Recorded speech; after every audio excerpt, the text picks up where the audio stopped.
The wind rolled across the dry Texas plain, sweeping dust into the fading orange sky. Emma tightened the knot of her shawl as she stepped off the wagon. Behind her, nothing but miles of emptiness stretched, the kind that could swallow a person whole if they weren't careful. She had come all this way with one hope, to find work and start again. Her father had passed the previous winter, and the small farm they owned had been taken by debt collectors. Now, with no family left, Emma had heard of a ranch called the Lone Star Range, run by a quiet man named Caleb Ward. Folks in town said he was stern but fair, a man who didn't speak much but never broke his word. As she walked through the wooden gate of the ranch, her heart pounded. She saw him standing near the corral, a tall figure in a worn hat, his hands steady as he guided a young horse. His eyes met hers briefly, calm, gray, unreadable. "Can I help you, ma'am?" he asked, brushing dust off his gloves. I'm looking for work," she said quickly. "I can cook, clean, sew, anything you might need done. I just need a place to stay." Caleb studied her quietly for a long moment. The ranch was short on help, but a lone woman on a ranch full of cowhands wasn't something he could ignore. "Where are you from?" he finally asked. "South of Abilene. My family's gone," she answered, her voice almost breaking. He nodded slowly. Then, to her shock, he said something she didn't expect. "I can offer you a job," he said, "but only if you'll marry me tonight." Emma froze. "What? I mean no harm," he said calmly. "This land isn't safe for a woman alone.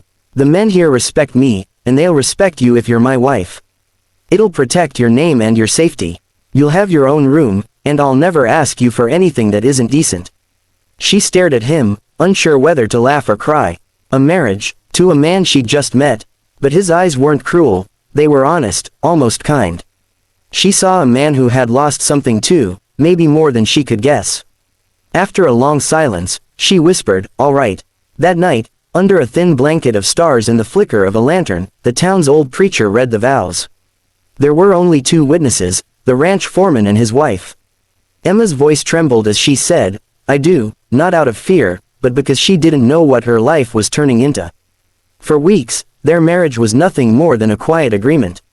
Emma cooked, cleaned, and tended to the small garden behind the ranch house.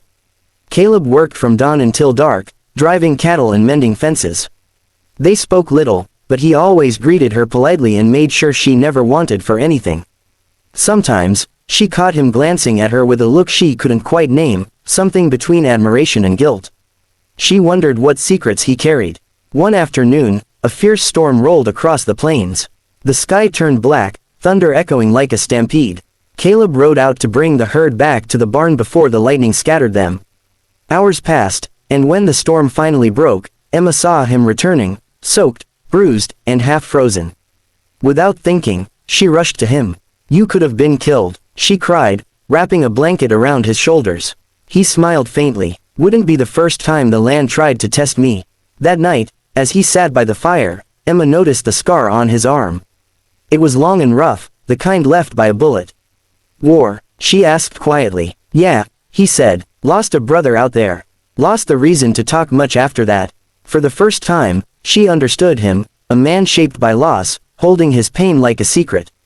Days turned into months. The ranch began to bloom again under their teamwork. Emma's laughter returned, light as the wind through the grass. And Caleb, though still quiet, began to smile more often. He'd leave small wildflowers on the porch for her or fix things she didn't even ask him to. One evening, as the sun dipped low, they stood side by side watching the sky burn gold and crimson. "Emma," he said softly, "when I asked you to marry me that first night, I didn't do it to trap you. I did it because I didn't want the world to hurt you like it's hurt others I couldn't protect." She turned toward him. "You did protect me. You gave me a home when I had nothing." He looked at her, the same calm gray eyes now softer. "You gave me something too.